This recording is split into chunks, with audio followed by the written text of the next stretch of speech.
Rero bakunzi ba Samuzozi TV mbanje kubasuhuza nizera ko bumeze neza. Nibutse gukanda subscribe, like, share na comment kugira ngo dukomeze kubana amakuru tujya tubagezaho umunsi ku munsi. Rero muri Nigeria abantu barenga 90 bishwe n'iturika ry'imodoka ya essence. Abantu 94 baguye mu mpanuka yatewe n'iturika ry'imodoka ya essence, abandi bagera kuri 50 barakomereka bikabije. Abapfuye byaturutse ku kuba imodoka yari ihetse lisansi yakoze impanuka, maze abari hafi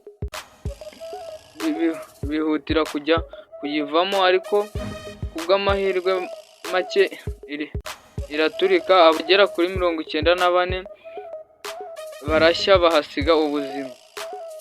Polisi yo muri Nigeria ivuga ko iri sanganya ryabaye kuri uyu wa gatatu tariki 16 Ukwakira 2024 muri leta ya Jigawa mu majyaruguru ashyira uburengerazuba bw'igihugu.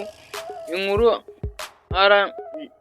Jezera ivuga ko hagaragaye amashusho ku mbuga nkoranyambaga zitandukanye yerekana imirambo y'abaguye muri iyi mpanuka ndetse n'abakomeretse barimo kujyanwa ku bitaro bya Ringam na Hajeyi. Inararibonye zitandukanye muri Nigeria zivuga ko izi mpanuka ahanini ziterwa n'imihanda mibi, izi modoka ziba ziri kunyuramo ibinyabiziga bitujuje ubuziranenge n'ibindi.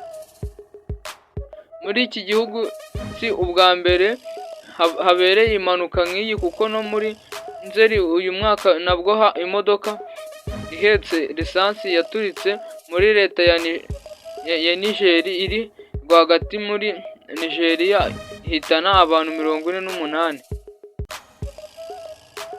Ibisa nk'ibi kandi byabaye muri 2020 ndetse byahitanye ubuzima bw'abantu bagera kuri 535, abandi barenga 1,100 barakomereka mu mpanuka zigera ku 1,531 zabaye. Rero abapfuye tubifuriza iruhuko ridashira, n'abakomeretse tubifurize gukira vuba basubire mu mirimo yabo. Bibutsa gukanda subscribe, like, share na comment kugira dukomeze kubana amakuru tujya tubagezaho umunsi ku munsi. Thank you.